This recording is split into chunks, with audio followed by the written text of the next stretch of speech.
జై తెలుగు మంత్రకి స్వాగతం సుస్వాగతం. ఇవాళ కెమిస్ట్రీ పుట్టుపూర్వతరాలు ఏంటి, అసలు ఎలా మొదలైంది అని తెలుసుకుందాం. కెమిస్ట్రీ అనే పేరుతో కాకుండా ఎప్పటి నుండో ఎన్ని రకాల ప్రయోగాలు ఎన్నో జరిగాయి. సుమారు 1300 నుంచి 1600 పీరియడ్లో కెమిస్ట్రీలో ఎన్నో ప్రయోగాలు జరిగాయి. అందులో కొన్ని ఎలిక్సిర్ ఆఫ్ లైఫ్ అని, అంటే ఎప్పటికీ డెత్ అనేది రాకుండా కొన్ని మందులు ప్రిపేర్ చేయడం కోసం ప్రయత్నాలు జరిగాయి. అలాగే బేసిక్ ఎలిమెంట్స్ అంటే ఇనుము కానీ అలాంటి కొన్ని పదార్థాల నుంచి బంగారం ఎలా తయారు చేయాలి, ఆల్కెమీ అంటారు, ఆల్కెమీ గురించి కానీ ఇలా ఎన్నో రకాల ప్రయోగాలు జరుగుతూనే ఉన్నాయి. అప్పటికి కెమిస్ట్రీ ఇంత డెవలప్ అవ్వలేదు. తర్వాత ఐరోపాలో 1700 టు 18th సెంచరీ అనుకోండి, 18th సెంచరీలో చాలా ప్రయోగాలు జరిగాయి. ఆ ప్రయోగాల్లో అసలు మ్యాటర్ అంటే ఏంటి దగ్గర నుంచి మొదలుకొని ఎన్నో ప్రయోగాలు అయ్యి ఎంతో డెవలప్ అయ్యి ఇప్పుడు ఈ రోజుకి మనం ఇక్కడ దాకా వచ్చాము. అసలు ఏంటి పదార్థం, మ్యాటర్ అంటే ఏంటి, మ్యాటర్లో ఏమేమి ఉంటాయి, ఇవన్నీ ఇప్పుడు మనం మాట్లాడుకుందాం. మ్యాటర్ అనేది మనకి 3 రకాలుగా లభ్యమవుతుందని తెలుసు కదా మీకు. Solid state, liquid state and gaseous state అని 3 రకాలుగా ఉంటుంది. ఈ స్టేట్స్ అనేవి ఏది సాలిడ్ స్టేట్లో ఉన్నది కొంచెం హీట్ చేస్తే లిక్విడ్ అవుతుంది, లిక్విడ్ స్టేట్లో మరి ఇంకొంచెం చేస్తే తర్వాత గ్యాసియస్ స్టేట్లోకి వస్తుంది. అలాగే మళ్ళీ ఇది రివర్సబుల్ అంటే ఖచ్చితంగా రివర్సబుల్. మళ్ళీ దాన్ని కూలింగ్ చేస్తే లిక్విడ్ స్టేట్కి ఇంకొంచెం కూలింగ్ చేస్తే సాలిడ్ స్టేట్కి వెళ్తుంది. ఇవన్నీ కూడా రివర్సబుల్ రియాక్షన్స్. తర్వాత నెక్స్ట్ ఏంటి అంటే ప్యూర్ సబ్స్టెన్సెస్ అంటే ఏంటి. ప్యూర్ సబ్స్టెన్సెస్ ఏంటి అంటే మీరందరూ ప్యూర్ అనగానే ఇంగ్లీష్కి వెళ్ళిపోయి ఎలాంటి కల్తీ లేనిది అని అనుకుంటారు. కానీ కొన్ని ఇంగ్లీష్ వర్డ్స్ మనం కెమిస్ట్రీలో అప్లై చేయలేము అని ఇదివరకు వీడియోస్లో నేను చెప్పాను. ఇప్పుడు కూడా అదే అప్లికబుల్. ఇప్పుడు నేను ఒక క్వశ్చన్ అడుగుతాను, మీ ఆన్సర్ ఏంటి? మీ ఇంట్లో ఉన్న పాలు ప్యూర్ సబ్స్టెన్సా? మీ అందరి ఆన్సర్ ఖచ్చితంగా ప్యూర్. మాకు తెలిసిన వాళ్ళ దగ్గర నుంచి పాలు తీసుకుంటున్నాము, ఆయన ఏం కల్తీ చేయడు, ప్యూర్ సబ్స్టెన్స్ అని మీరు అనొచ్చు. కానీ మిల్క్ అనేది అసలు ప్యూర్ సబ్స్టెన్స్ కానే కాదు. ఎందుకు కాదు? ఏది ప్యూర్ సబ్స్టెన్స్, ఏది మిక్స్చరు? ప్యూర్ సబ్స్టెన్స్ అనగానే ఇంగ్లీష్లో లాగా ఇంప్యూర్ సబ్స్టెన్స్ ఆపోజిట్ అని అనుకోకండి. ప్యూర్ కానివి మిక్స్చర్స్ అవుతాయి కెమిస్ట్రీ భాషలో.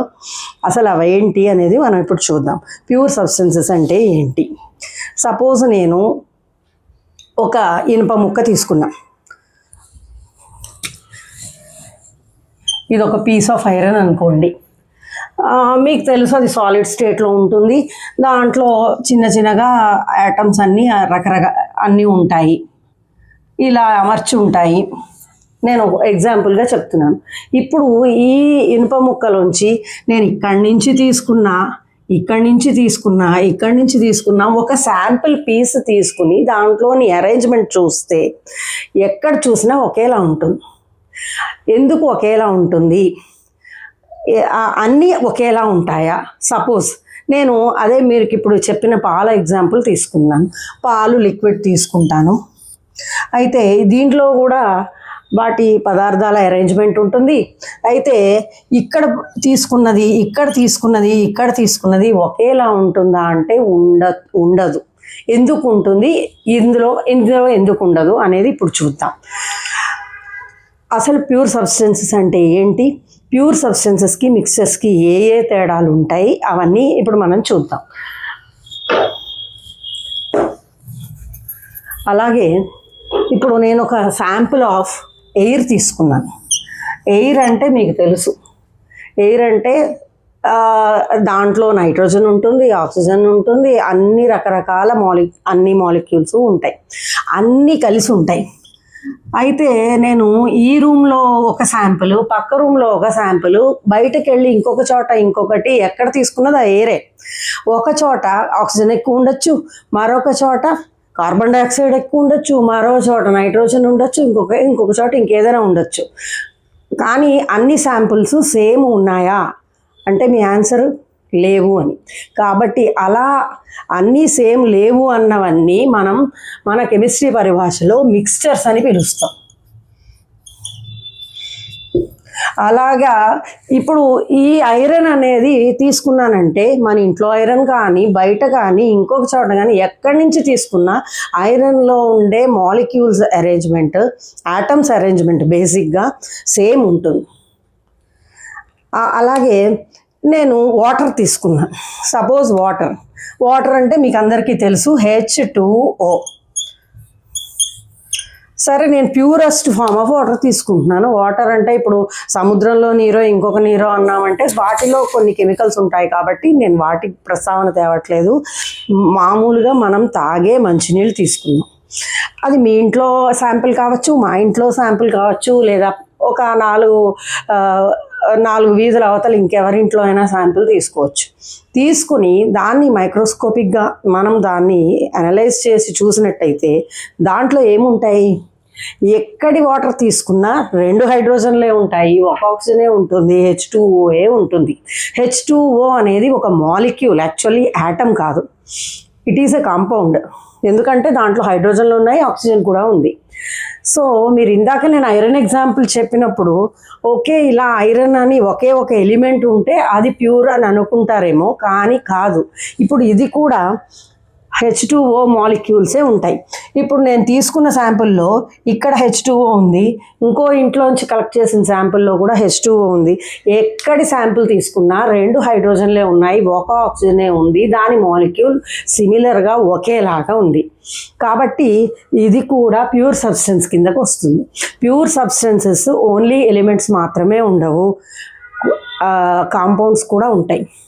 కాంపౌండ్స్లో ఏవేవి ఉంటాయి? అలాగే ఉప్పు తీసుకోండి. మీ ఇంట్లోనూ ఉప్పు ఉంది, మా ఇంట్లోనూ ఉంది, షాప్లో ఉంది. అన్ని చోట్ల ఉప్పు అనగానే సోడియం క్లోరైడే ఉంటుంది. అంటే 1 సోడియం యాటమ్ ఉంటుంది, 1 క్లోరిన్ యాటమ్ ఉంటుంది, 2 కలిసి ఒక మాలిక్యూల్ రూపంలో ఉంటాయి. సో ఎక్కడి శాంపుల్ తీసుకున్నా ఒక Naనే ఉంటుంది, 1 Clఏ ఉంటుంది. కాబట్టి ఇప్పుడు ఇది ప్యూర్ సబ్స్టెన్సా లేకపోతే మిక్స్చరా? చెప్పండి. ఇది ఖచ్చితంగా ప్యూర్ సబ్స్టెన్స్. అలాగే మనకి ఏవి ప్యూర్ సబ్స్టెన్సెస్, ఏవి మిక్స్చర్స్, కొన్ని ఎగ్జాంపుల్స్ చూద్దాం. ఇప్పుడు నేను ఒక గోల్డ్ బిస్కెట్ తీసుకున్నా. గోల్డ్ బిస్కెట్లో ఎక్కడి నుంచి తీసుకున్నా గోల్డ్ యాటమ్సే ఉంటాయి. వేరే ఏ యాటమ్స్ ఎవరైనా వేరేది కలిపితే దాన్ని గోల్డ్ అని అనం మనం. కాబట్టి ఏ శాంపుల్ తీసుకున్నా ఒకే రకం యాటమ్స్ ఉన్నట్టయితే లేదా ఒకే రకం మాలిక్యూల్స్ ఉన్నట్టయితే దాన్ని కెమిస్ట్రీ పరిభాషలో మనం ప్యూర్ సబ్స్టెన్సెస్ అంటాం. మిక్స్చర్స్ దగ్గరకు వచ్చేసరికి ఎయిర్ ఈజ్ ఎ మిక్స్చర్, మీరు తీసుకునే పాలు మిక్స్చర్, మీ ఇంట్లో బటర్ మిల్క్ ఉంటుంది మిక్స్చర్. అలా ఇప్పుడు సెపరేషన్ అనేది ఒకటి ఉంటుంది. సెపరేషన్ అనేది ప్యూర్ సబ్స్టెన్సెస్కి మిక్స్చర్స్కి ఎలా ఉంటుంది అనేది కూడా ఒక ఎగ్జాంపుల్ చూద్దాం. ప్యూర్ సబ్స్టెన్సెస్ని ఇప్పుడు గోల్డ్ తీసుకున్నా, ఐరన్ తీసుకున్న ఎగ్జాంపుల్గా వాటిని సెపరేట్ చేయొచ్చా అంటే ఇప్పుడు చేయొచ్చు. ఒక యాటమ్గా దాన్ని చూడాలి అంటే మీరు కెమికల్ ప్రాసెసే చేయగలరు, కానీ ఫిజికల్ ప్రాసెస్ అంటే మీరు చేత్తో ఏరడం కానీ దాన్ని ఏ రకంగా అయినా ఫిల్టర్ చేయడం కానీ ఇలాంటివి ఏవైనా ఫిజికల్ మెథడ్స్ అప్లై చేసి దాన్ని సెపరేట్ చేయలేరు. అలాంటిది ప్యూర్ సబ్స్టెన్స్. అదే సపోజ్ పాల దగ్గరికి వచ్చాం. పాలు దాన్ని ఏం చేయొచ్చు? సెంట్రిఫ్యూజ్ చేయొచ్చు. సెంట్రిఫ్యూజ్ అంటే ఏంటంటే ఒక రకమైన స్పీడ్గా తిప్పడం వల్ల ఆ సబ్స్టెన్స్లో లైటర్ మెటీరియల్స్ అన్నీ పైకి వస్తాయి, బరువైనవన్నీ కిందకి వెళ్ళిపోతాయి. అప్పుడు మీకే తెలుసు పాలల్లో వెన్న సెపరేట్ అవుతుంది, కొన్ని మిల్క్ సాలిడ్స్ సెపరేట్ అవుతాయి, అన్నీ సెపరేట్ అయిపోతాయి. అది ఫిజికల్ మెథడే, మీరు ఇక్కడ ఏ రియాక్షన్ చేయించలేదు, ఏది చేయలేదు. ఇలాంటప్పుడు మీరు గమనించాల్సింది ఏంటంటే ఫిజికల్ మెథడ్స్ ద్వారా సెపరేట్ చేయగలిగినవన్నీ మిక్స్చర్స్. అలాగే టీ తీసుకోండి. టీ అనేది ఏంటి? మిక్స్చరే. దాంట్లో షుగర్ ఉంది, తర్వాత వాటర్ ఉంది, తర్వాత టీ పౌడర్ ఉంది, ఇవన్నీ ఉన్నాయి. ఇది మిక్స్చర్. డెఫినెట్గా ఇది మిక్స్చర్. ఇన్ని రకాలు కలిసి ఉన్నాయి. సో ఈ మిక్స్చర్ని సెపరేట్ చేయగలమా అంటే డెఫినెట్గా చేయగలం. ఎలా చేస్తాం? ఫిల్టర్ చేస్తేనే చాలు కదా. That is only A physical method. అలాగే కొంచెం శాండ్లోను ఇంకా షుగర్ నేను కలిపేశాను. ఫిజికల్ మెథడ్స్తో దాన్ని జల్లెడ పట్టో ఇంకొకటి చేసో రెండింటిని చెరిగి ఇలా రకరకాల ఫిజికల్ మెథడ్స్ ఉంటాయి. ఆ ఊర్లలో ఏంటంటే రాళ్ళు అవి ఉన్నాయి పప్పుల్లో అంటే ఏం చేస్తారు, చెరుగుతారు చేట తీసుకుని, మీకు చూసే ఉంటారు. అప్పుడు ఏమవుతుంది, డిపెండింగ్ అపాన్ ద వెయిట్ కొన్ని వెనక్కి వెళ్తాయి, కొన్ని ముందుకు వస్తాయి, కొన్ని మధ్యలో ఉంటాయి, వాటికి ఈజీగా సెపరేట్ చేసేస్తున్నారు. That is one kind of separation method, but physical method. అలాగే ఫిల్టర్ చేయడం ఫిజికల్ మెథడ్, సెంట్రిఫ్యూజ్ చేయడం ఫిజికల్ మెథడ్. ఈ ఫిజికల్ మెథడ్స్ అన్నిటి ద్వారా మనం మిక్స్చర్స్ని సెపరేట్ చేయగలం. కానీ ఏ ఫిజికల్ మెథడ్ ద్వారా ప్యూర్ సబ్స్టెన్సెస్ని సెపరేట్ చేయలేము. సోడియం క్లోరైడ్ ఉంది, ఆ ఉప్పు తీసుకున్నారు, ఆ ఉప్పుని మీరు ఏ రకంగా అయినా సోడియంని లేదా క్లోరిన్ని సెపరేట్ చేయగలరా? చేయలేరు. అలాగే నీళ్లు తీసుకున్నారు, నీళ్ళల్లోంచి హైడ్రోజన్ని వేరుగా, క్లోరిన్ని వేరుగా, హైడ్రోజన్ని వేరుగా, ఆక్సిజన్ని వేరుగా తీయగలరా? తీయలేరు. Because it is a pure substance. So pure సబ్స్టెన్సెస్ని కెమికల్ మెథడ్స్ ద్వారా మాత్రమే బ్రేక్ చేయగలము. మిక్స్చర్ని ఫిజికల్ మెథడ్స్ ద్వారా వేరు చేయగలం. ఇకపోతే boiling point and melting point అన్నిటికీ సేమ్ ఉంటుంది. దేనికి? ప్యూర్ సబ్స్టెన్సెస్కి. కానీ దీనిలో డిఫర్ అవుతుంది. దేంట్లో అంటే మిక్స్చర్స్లో boiling point and melting points సెపరేట్గా ఉంటాయి, అవి మారుతూ ఉంటాయి. అక్కడ మాత్రం అవి మారవు, అవి కాన్స్టెంట్గా ఉంటాయి. అలాగే అది ఏ పార్ట్ తీసుకున్నా ఒకేలా ఉంటాయి. సో ఈ డిఫరెన్సెస్ని బట్టి ఏది ప్యూర్ సబ్స్టెన్స్, ఏది మిక్స్చర్ అనేది మీకు తెలిసింది. సో ప్యూర్ సబ్స్టెన్సెస్లో మళ్ళీ ఫర్దర్ డివిజన్ ఎలా ఉందో చూద్దాం. ప్యూర్ సబ్స్టెన్సెస్లో ఎగ్జాంపుల్గా నేను గోల్డ్ చెప్పాను, ఇంకొకటి ఏం చెప్పాను, వాటర్ చెప్పాను. సో ఈ రెండిటికి తేడా ఏంటి? గోల్డ్లో ఎక్కడ తీసుకున్నా గోల్డ్ యాటమ్ ఉంటుంది, అలాగే వాటర్లో తీసుకుంటే ఎక్కడ చూసినా హైడ్రోజన్ యాటము, క్లోరిన్ యాటము ఉండవు. H2O మాలిక్యూల్ ఉంటుంది, H2O మాలిక్యూల్ ఉంటుంది. సో మీకు ప్యూర్ సబ్స్టెన్సెస్లో కాంపౌండ్స్ అంటే మాలిక్యూల్స్ ఉంటాయి, అలాగే ఎలిమెంట్ అంటే యాటమ్స్ ఉంటాయి. నేను ఒక చార్ట్ లాగా రాసి చూపిస్తాను. ఇప్పుడు మ్యాటర్ బ్రాడ్ క్లాసిఫికేషన్ రాస్తున్నాను. మ్యాటర్లో ప్యూర్ సబ్స్టెన్సెస్ అండ్ మిక్స్చర్స్ అని ఇప్పుడే కదా చెప్పాను. ప్యూర్ సబ్స్టెన్సెస్ కిందకు ఎలిమెంట్స్ వస్తాయి, అలాగే కాంపౌండ్స్ వస్తాయి. ఎలిమెంట్స్లో ఇట్ కెనాట్ బి సబ్డివైడెడ్ అనేది యాటమ్ అన్నమాట. అన్నిటికన్నా స్మాలెస్ట్ పార్టికల్ యాటమ్ ఉంటుంది. కాంపౌండ్ దగ్గరకు వచ్చేసరికి మాలిక్యూల్ ఉంటుంది. ఎలిమెంట్స్లో మీరు ఎనీ ఎలిమెంట్ తీసుకోండి, గోల్డ్ తీసుకోండి, ఐరన్ తీసుకోండి, ఇప్పుడు నేను ఎగ్జాంపుల్ చెప్పినట్టు దానిలో యాటమ్సే దొరుకుతాయి మీకు. అలాగే కాంపౌండ్ దగ్గరకు వచ్చేసరికి వాటర్ అని ఎగ్జాంపుల్ ఇచ్చాను. వాటర్లో H2O ఉంటుంది. ఆ హైడ్రోజన్, రెండు హైడ్రోజన్లు ఒక ఆక్సిజన్ H2O కలిసే ఉంటుంది కాబట్టి అది ఒక మాలిక్యూల్గానే మీరు చూడగలరు. అలాగే సోడియం క్లోరైడ్ తీసుకున్నట్టయితే సోడియం ఒక సోడియం యాటము, ఒక క్లోరిన్ యాటము కలిసి NaCl మాలిక్యూల్ దొరుకుతుంది, అదే స్మాలెస్ట్. సో మాలిక్యూల్స్ ఉంటాయి. ఇకపోతే మిక్సర్ దగ్గరకు వచ్చేసరికి మిక్సర్స్లో మనం రకరకాల మిక్సర్స్ చూసాము. ఎగ్జాంపుల్ ఇప్పుడే చెప్పాను కదా, లైక్ ఎయిర్ చెప్పాను, అలాగే మిల్క్ చెప్పాను. అలా ఎన్ని రకరకాల మిక్స్చర్స్ మన డైలీ లైఫ్లో కనపడుతూ ఉంటాయి. దానిలో మళ్ళీ ఫర్దర్ సబ్ డివిజన్ ఏంటి అంటే homogeneous mixture and heterogeneous mixture. Homogeneous ఏంటి, హెటెరోజీనియస్ ఏంటి ఇప్పుడు చూద్దాం. సపోజ్ ఇప్పుడు మనం టీ పెట్టాం, టీలో టీ పౌడర్ వేసాం, తర్వాత షుగర్ వేసాము, మిల్క్ వేసాము, అన్నీ కలిపి బాయిల్ చేసాము, మీకు ఒక టీ అనే పదార్థం తయారైంది. So it is A mixture of some things అని. ఓకే, ఇంతవరకు మీకు తెలుసు. అది ఇప్పుడు హోమోజీనియసా, హెటెరోజీనియసా? ఇప్పుడు టీని ఫిల్టర్ చేశారనుకోండి, ఫిల్టర్ చేయకముందు ఎలా ఉంటుంది, చేశాక ఎలా ఉంటుంది? చేసినా అది మిక్స్చరే, చేయకపోయినా అది మిక్స్చరే. కానీ చేశాక ఎలా ఉంటుంది?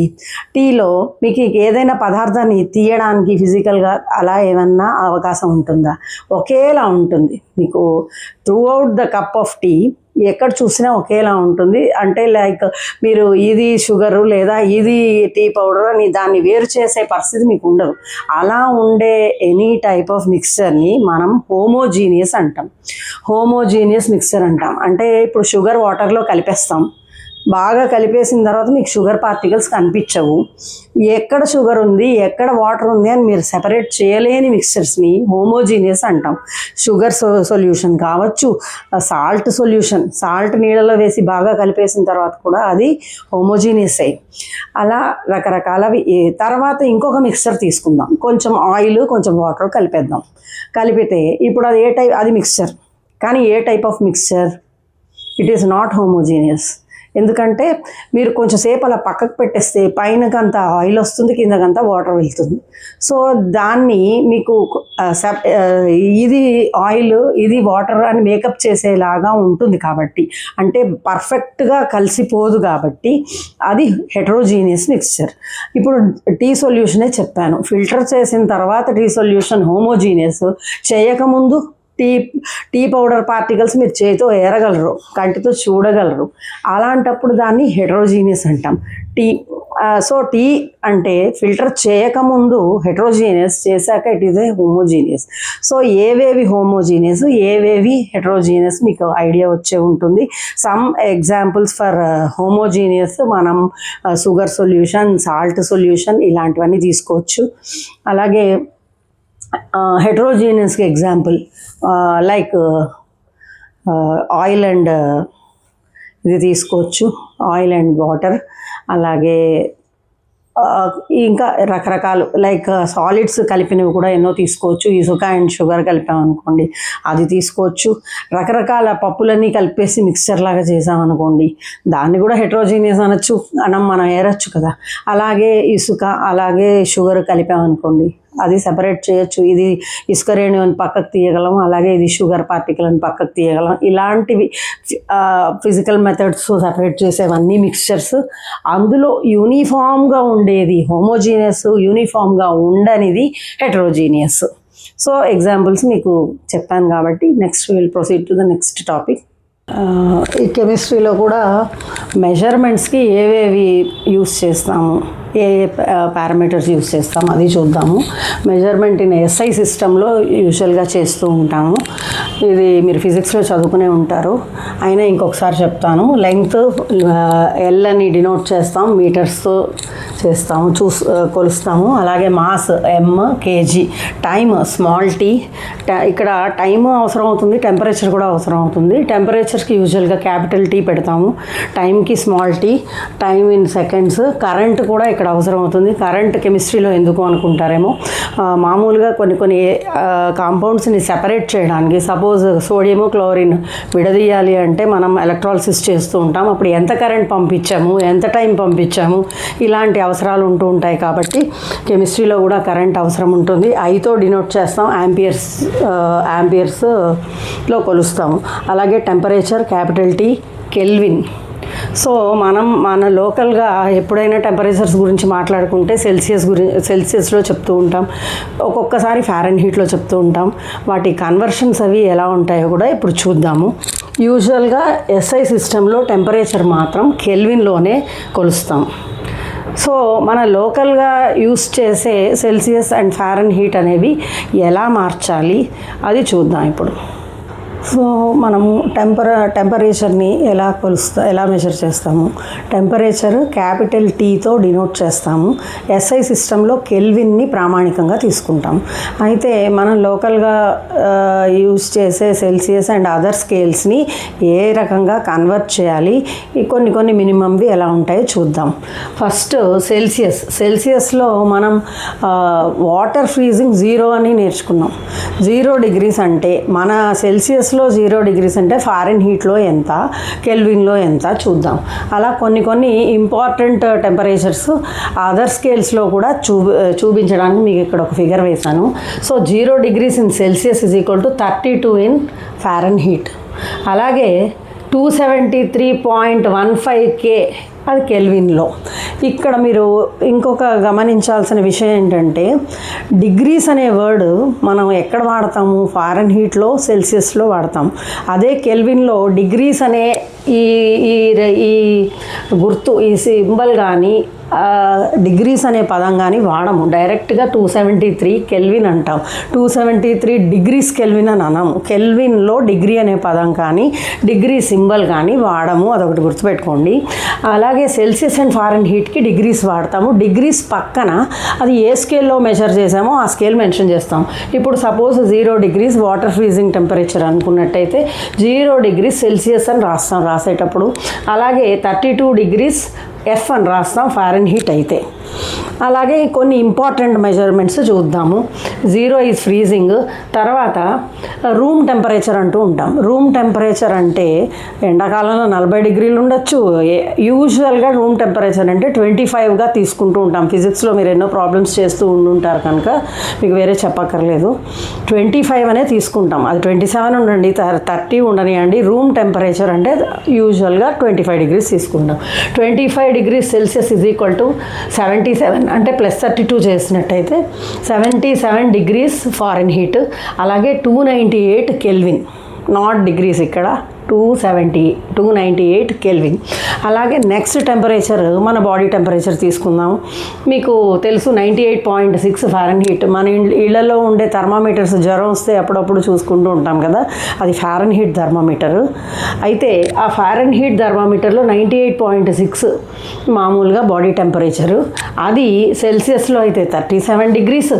అలాగే 310 కెల్విన్. ఇంకొక ఇంపార్టెంట్ టెంపరేచర్ మనం యూజువల్గా చూసేది వాటర్ బాయిలింగ్ అయ్యే point. Water boiling point 100 degrees Celsius అని మీకు తెలుసు. ఆ 100 డిగ్రీస్ సెల్సియస్ అన్నది మనం ఫారెన్ హీట్లోకి వచ్చేసరికి 212 డిగ్రీస్ ఫారెన్ హీట్ ఉంటుంది. అలాగే 373 కెల్విన్ ఉంటుంది.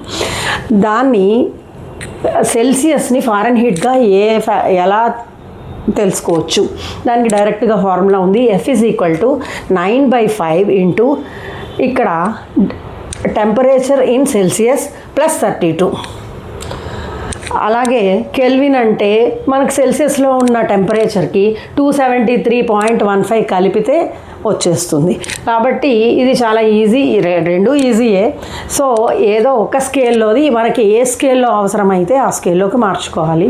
మామూలుగా మనం చేసే ప్రాబ్లమ్స్ అన్ని SI సిస్టంలో చేస్తున్నాం కాబట్టి మనం సెల్సియస్లో ఇచ్చిన, ఫారెన్ హీట్లో ఇచ్చిన కెల్విన్లోకి మార్చుకొని ఆ తర్వాత మనం ప్రాబ్లమ్స్ చేయాలి.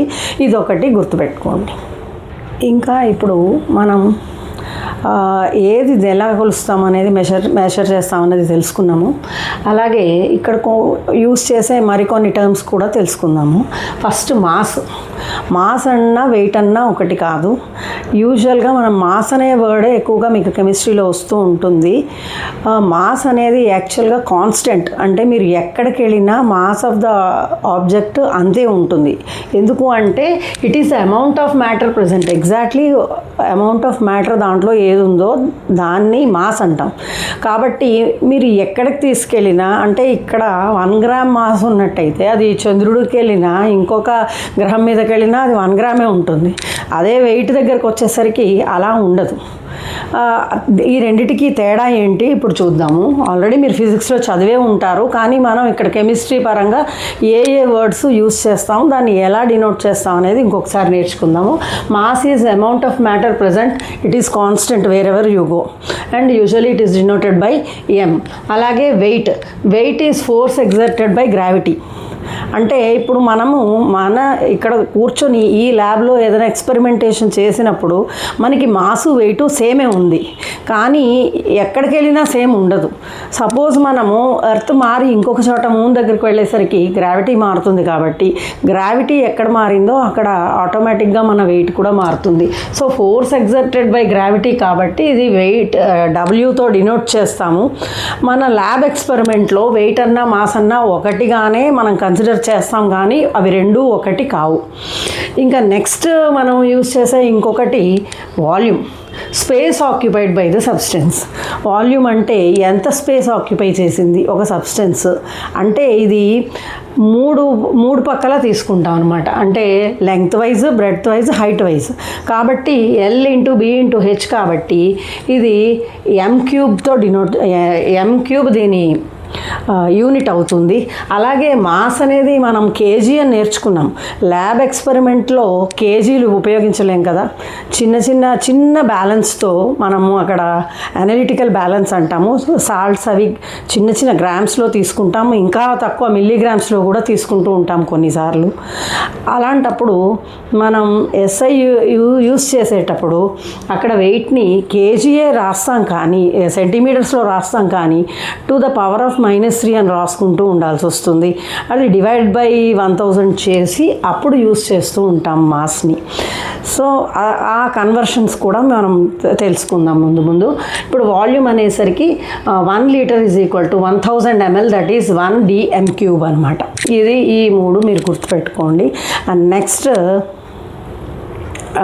ఇప్పుడు టెంపరేచర్ చేంజెస్ ఎట్లా చేయాలో నేర్చుకున్నాం, ఇవి కూడా నేర్చుకుందాం. నెక్స్ట్ అసలు ఇవన్నీ ఎలా మల్టిప్లై చేయాలి అవన్నీ కూడా చూద్దాం ఇప్పుడు.